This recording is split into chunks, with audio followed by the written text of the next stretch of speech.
Buonasera dal TG Sicilia, le principali notizie di oggi. Inammissibile il ricorso dei legali di Pietro Monreale, lo ha deciso la Corte di Cassazione, confermato l'ergastolo per l'omicida di Roberta Siragusa.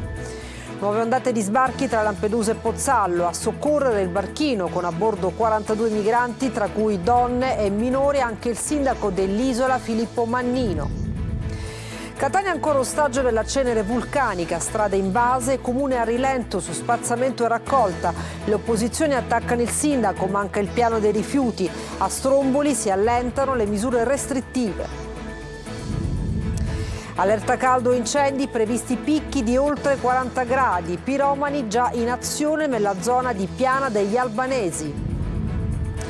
Testano la pistola con silenziatore sparando in strada, 4 arresti a Catania. La polizia sequestra armi e bossoli, la svolta delle indagini grazie a un video e alla segnalazione di un residente. Crisi idrica senza fine in Sicilia, un guasto alla diga Ancipa blocca l'acqua in molti comuni del centro della Sicilia. Nell'isola completato solo il 17% delle infrastrutture irrigue. Jean Rose, il funambolo estone che ha attraversato lo stretto di Messina su una corda, è entrato sicuramente nella storia. Sfiora il record del mondo cadendo a pochi metri dall'arrivo.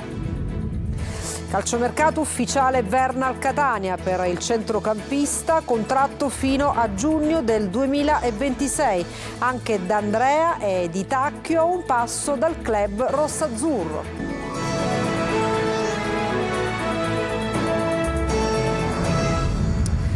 Bentrovati. Inammissibile quanto ha deciso la Corte di Cassazione nei confronti del ricorso presentato dai legali di Pietro Monreale, l'uomo accusato di aver ucciso la 17enne Roberta Siragusa. Conferma l'ergastolo per l'imputato Angelo Gaiano. Ergastolo confermato per Pietro Monreale, accusato dell'omicidio della fidanzata 17enne Roberta Siragusa. La Corte di Cassazione ha rigettato perché è inammissibile il ricorso presentato dai legali del giovane, confermato la pena del carcere a vita per lui. Per Monreale diventa dunque definitiva la pena inflitta in appello a fine novembre dello scorso anno. L'imputato era accusato, oltre che di omicidio aggravato, anche di occultamento di cadavere. Secondo le indagini condotte dai carabinieri, il giovane avrebbe picchiato la fidanzata che aveva deciso di lasciarlo e le avrebbe poi dato fuoco nei pressi del campo sportivo di Caccamo, nel Palermitano. Poi, sempre secondo la ricostruzione degli investigatori, caricò il corpo sulla sua auto per poi lasciarlo in un dirupo a poca distanza dalla casa della vittima. Una ricostruzione che ha retto per 2 gradi di giudizio. In primo grado Monreale, lo ricordiamo, era stato condannato oltre che alla carcere a vita anche al risarcimento del danno nei confronti dei genitori, del fratello e della nonna della vittima. Il GIP del Tribunale di Agrigento Elettra Consoli ha chiesto il giudizio immediato nei confronti del 25enne romeno Edgar Omar. Si tratta del giovane arrestato dai carabinieri il 5 gennaio scorso dopo il duplice omicidio avvenuto a Naro delle connazionali Maria Rus e Delia Zanescu. Le 2 donne rispettivamente di 54 e 58 anni vennero massacrate nelle loro abitazioni. L'uomo è attualmente in carcere. Nuove ondate di sbarchi tra Lampedusa e Pozzallo. A dare una mano ai soccorritori c'era anche il sindaco dell'isola Filippo Mannino. Lorena Dolci. Il suo grido d'allarme è più volte inascoltato. L'Europa, nonostante le parole, mai così lontana da Lampedusa e dai suoi sbarchi di massa. Un'onda d'urto davanti a cui il sindaco dell'isola, Filippo Mannino, non si può tirare indietro. C'era anche lui oggi sulla motovedetta della Guardia Costiera di rientro da Linosa, che ha soccorso un barchino di 8 metri con a bordo 42 migranti, fra cui donne e minori. Anche lui a prendersi cura dei superstiti dell'ennesimo viaggio della speranza. Partenze continue, favorite dal bel tempo. 9 gli sbarchi dalla mezzanotte scorsa per un totale di 361 arrivi. All'hotspot al momento ci sono oltre 500 ospiti che presto saranno trasferiti a Bologna, ma solo per far posto ai nuovi. Le rotte portano anche a Pozzallo, che registra un maxi sbarco. Qui c'è anche la clinica mobile di Emergency che supporta le operazioni dopo il soccorso di circa 300 migranti alla deriva. C'erano persone disidratate, malati cronici, unici feriti, spiega Ahmed Eki, coordinatore del progetto di emergency a Ragusa. Le storie si ripetono, ci hanno riferito di torture e detenzioni illegali in Libia, storie difficili, alcuni sono in stato di shock dopo il viaggio. Ieri sul palco realizzato con i legni dei barconi a Lampedusa è andato in scena lo Stabat Mater di Giovanni Sollima, diretto dal maestro Muti, un dramma universale in dialetto siciliano che diventa metafora del dramma dei migranti. Etna e Stromboli sorvegliati speciali dopo la ripresa dell'attività eruttiva dei giorni scorsi, mentre sull'isola di Stromboli si allentano le misure restrittive. Sull'Etna si registra una crescita della vetta voragine con 3.369 metri d'altezza. Giusy Lazzaro. Due vulcani, due storie diverse, lo Stromboli e l'Etna, sempre carichi però di quell'energia che viene fuori all'improvviso. Dopo i giorni dell'eruzione iniziata il 4 luglio si allentano le misure nell'isola di Stromboli per turisti e residenti, con l'attività eruttiva stabilizzata. Due le ordinanze del sindaco Gullo, una consente la scalata all'osservatorio a 100 metri di altitudine per vedere più da vicino il vulcano e di raggiungere Punta del Corvo, senza lasciare però i sentieri di salita al cratere. La seconda rimodula gli attracchi delle imbarcazioni sull'isola dopo lo stop dei giorni scorsi, misure che danno un po' di sollievo agli operatori turistici che temevano per le restrizioni dovute all'allerta. Abbiamo chiesto che la comunicazione venga effettuata sempre in maniera regolare sull'isola perché si tratta di un vulcano attivo che va vissuto con consapevolezza. Sull'altro fronte, cessata l'attività di risalita sull'Etna, si registra un sorpasso in vetta. La nuova cima del vulcano è il cratere Voragine che per il materiale lavico accumulato con le ultime eruzioni ha raggiunto quota 3.369 metri d'altezza, superando il cratere di Sud-Est che deteneva il record dal 10 agosto del 2021 alto 3.347 metri. Lo dicono le rilevazioni dell'INGV di Catania. Il cratere Voragine, silente da oltre 3 anni, ha cominciato a crescere dal 14 giugno con una debolissima attività stromboliana. E la sera del 4 luglio l'attività eruttiva si è rapidamente intensificata fino a produrre fontane di lava con formazione di una colonna alta 7 km. Questo episodio parossistico è durato più di 7 ore e ha cambiato profondamente la morfologia dell'area sommitale. Ci vorranno diverse settimane per rientrare dall'emergenza cenere lavica e l'opposizione incalza la giunta Trantino. Tonino De Mano. Prima l'emergenza rifiuti, ora la sabbia vulcanica e per Catania è un'estate nera, nera come la cenere che ricopre ogni cosa, strade, piazze, marciapiedi e monumenti. Ci vorranno diverse settimane per tornare alla normalità con la speranza che madre natura, in questo caso l'Etna, non sbuffi ancora. Se è vero che le isole ecologiche di Picanello e Trappeto Nord lavorano a pieno regime, è altrettanto vero che la città è ancora sommersa di cenere. Queste le condizioni del lungomare e della pista ciclabile che in alcuni punti presenta pericolose dune. Grip test. Allora abbiamo fatto proprio un grip test, ma è veramente scivoloso. Un pochettino sì, mi sono scivolato io la prima notte perché lavorando a Catania. La pista però secondo me dovrebbe essere pulita come le strade. Ho fatto piano piano, ho preso la tela di botto e sto a pettera. Si scivola se non stai attento, sì. Lei ha un passo diverso rispetto al solito, perché? E a causa della cenere devo stare più attento, quindi cammino un po' più moderatamente. L'opposizione incalza la giunta Trantino, a farsi portavoce è Gianina Ciancio. Non abbiamo un piano cittadino aggiornato che ci aiuti a gestire la mole di cenere che arriva in città. L'informazione è stata carente, è avvenuta soltanto tramite social perché in Consiglio Comunale, se non fosse per qualche sollecitazione da parte dell'opposizione, non avremmo saputo nulla né sull'emergenza rifiuti né sull'emergenza cenere. Supereco e Gema lavorano a ritmo ininterrotto per cercare di recuperare il terreno perduto, ma le difficoltà continuano ad essere sotto gli occhi di tutti e non mancano le polemiche, visto che molti hanno segnalato l'approssimativa pulizia dell'area sportiva di Piazza Nettuno. Certo che è pericoloso, ma non solo per noi che giochiamo qua a basket, ma per la città intera, per chiunque si mette in movimento, ecco. Basta guardarsi attorno per avere amare conferme. Quella che stiamo vivendo in questi giorni è la più intensa ondata di calore del 2024, previsti picchi oltre i 40 gradi, bollino arancione per il rischio incendi che ha già colpito la zona di Piana degli Albanesi. Eva Spampinato. È l'ondata di calore più lunga del 2024 e in Sicilia non mollerà la presa almeno per i prossimi 10 giorni. Sulla nostra isola sono attesi i picchi più alti delle temperature, con punte di 42-43 gradi nell'entroterra. Proprio per questo la Protezione Civile ha emesso un avviso di allerta arancione in tutta la Sicilia per il rischio di incendi e ondate di calore, con elevata intensità del fuoco e propagazione veloce delle fiamme. Fiamme che ieri hanno divorato il territorio di Piana degli Albanesi a Palermo, dove un operaio della forestale è rimasto ferito.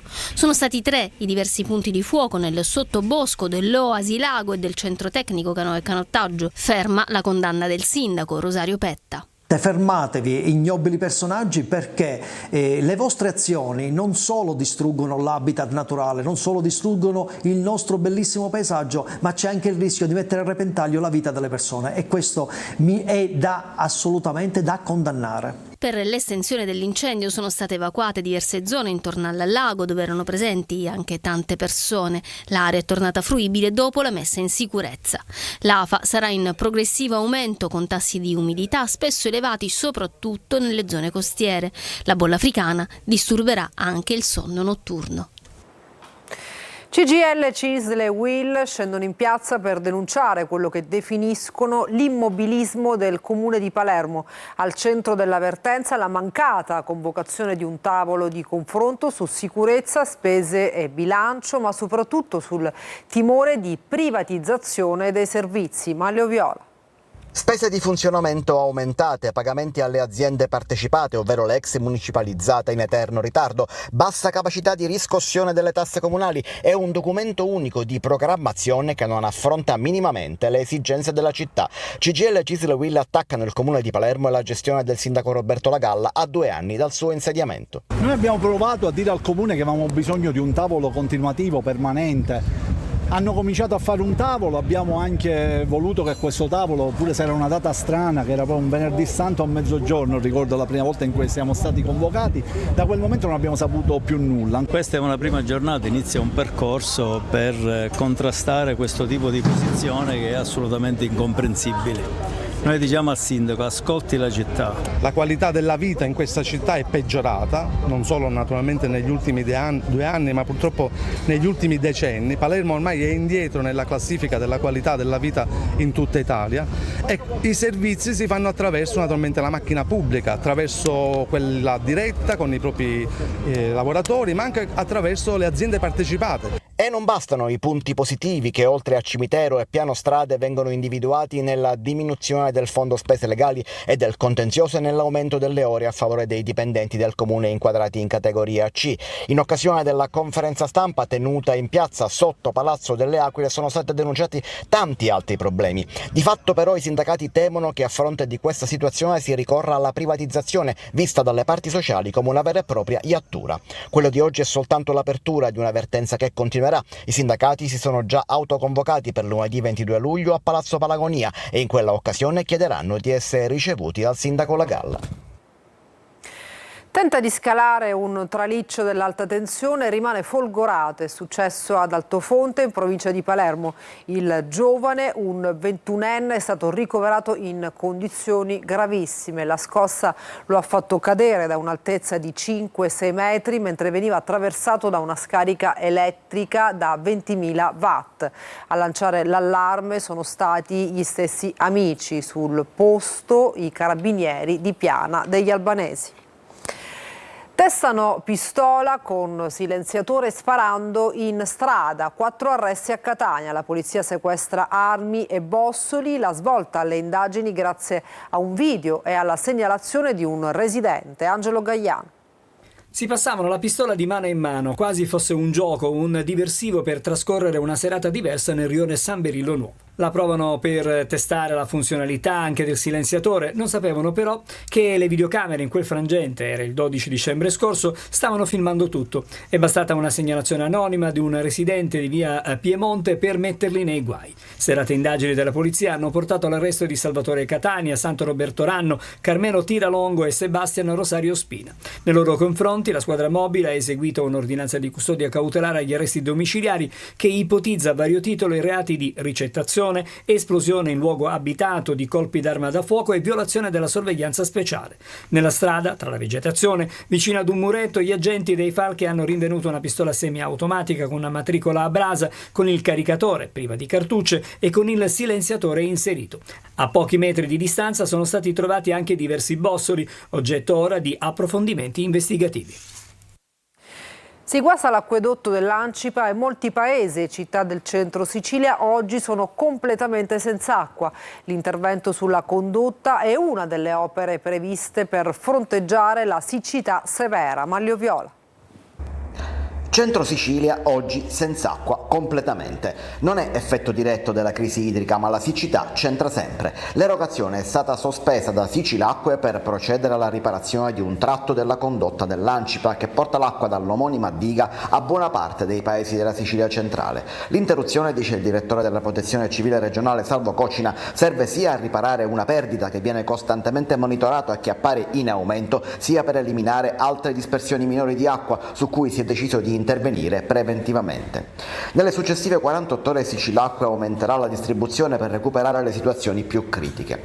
È soltanto una delle situazioni limite che si vivono in Sicilia in questi giorni e in queste settimane. Il presidente della regione Renato Schifani ieri ha chiesto la collaborazione di tutti per affrontare una crisi senza precedenti. Solo poco più del 17% delle opere di emergenza è stato completato, quasi il 31% delle opere invece è ancora in corso, un altro 27% in fase di assegnazione dei lavori. Questo ha permesso però, a meno di un mese dall'approvazione del piano straordinario da parte del Dipartimento Nazionale della Protezione Civile, il recupero in termini di litri al secondo già del 50% dell'apporto aggiuntivo previsto dal piano. Un ulteriore 20% si aggiungerà con le opere completate entro la fine del mese di luglio. Con l'approvazione dei fondi CIPES di ieri sera, inoltre la Sicilia può disporre di altre 90 milioni per la riattivazione dei dissalatori fissi di Gela, Trapani e Porto Empedocle. E Schifani lancia un appello: chiedo a tutti il massimo della mobilitazione e un proficuo spirito di squadra. È una scommessa che dobbiamo vincere a livello nazionale, dice il presidente della regione. A Catania operazione sicurezza stradale lungo la circonvallazione, dove questa mattina sono stati installati altri 3 autovelox. A breve verranno attivati assieme agli altri 2. I rilevatori di velocità si aggiungono ai semafori T-Red già funzionanti in prossimità degli attraversamenti pedonali. Ma c'è ancora chi non rispetta le regole. Manuela Corsi.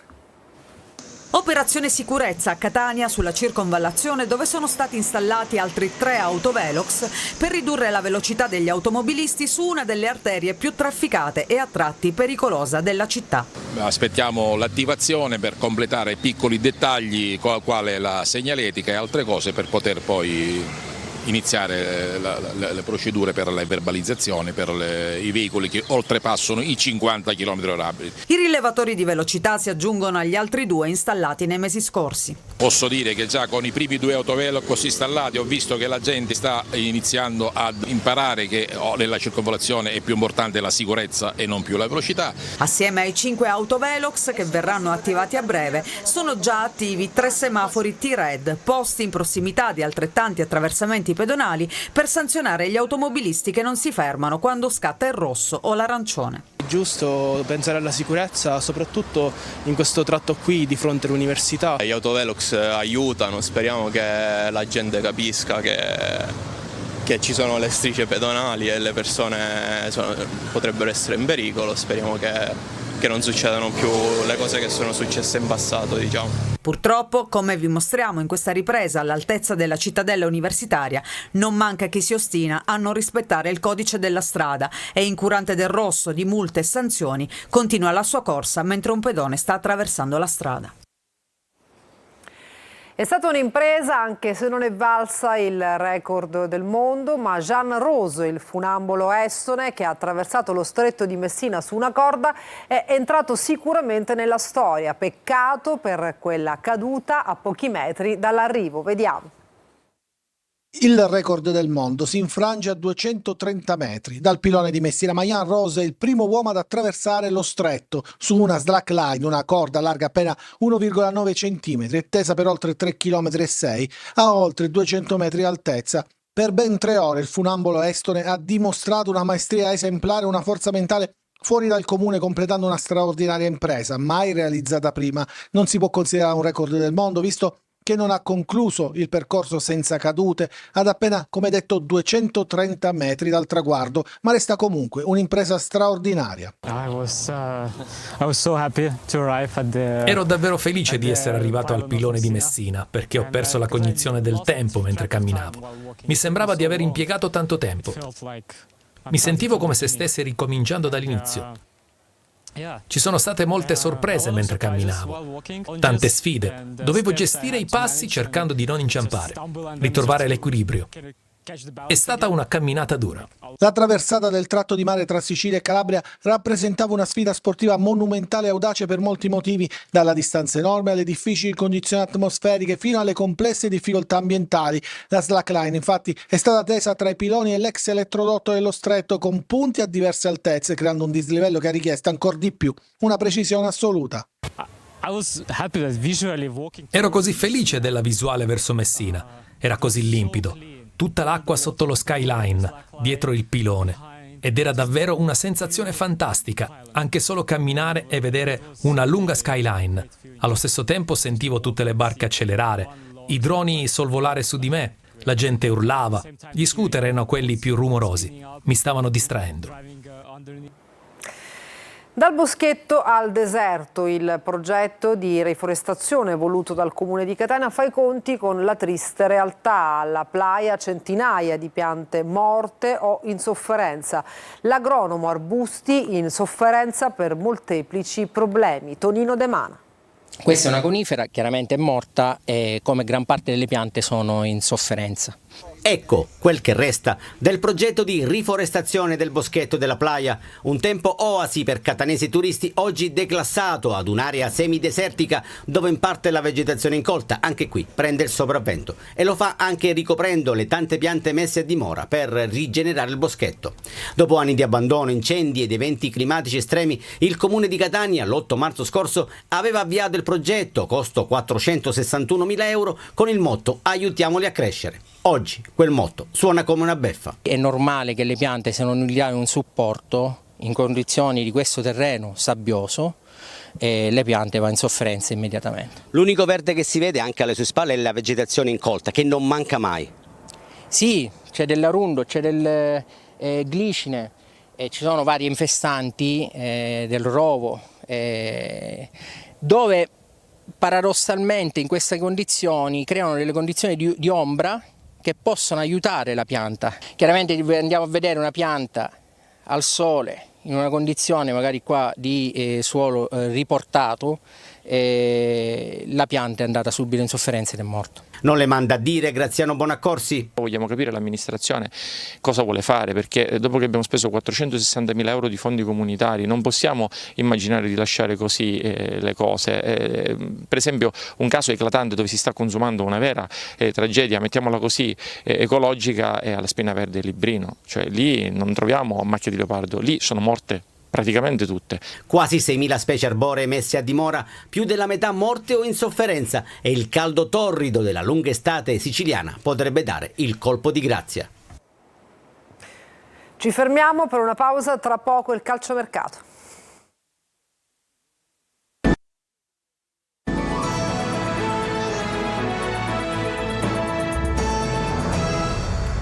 Bentornati al TG Sicilia, adesso il calcio, ufficiale l'acquisto in casa Catania di Luca Verna, dovrebbero arrivare presto anche le ufficializzazioni di Di Tacchio ed Andrea, acquisto anche del Trapani che ha preso il centrocampista Carraro dalla Feral Pisalò. Francesco Triolo.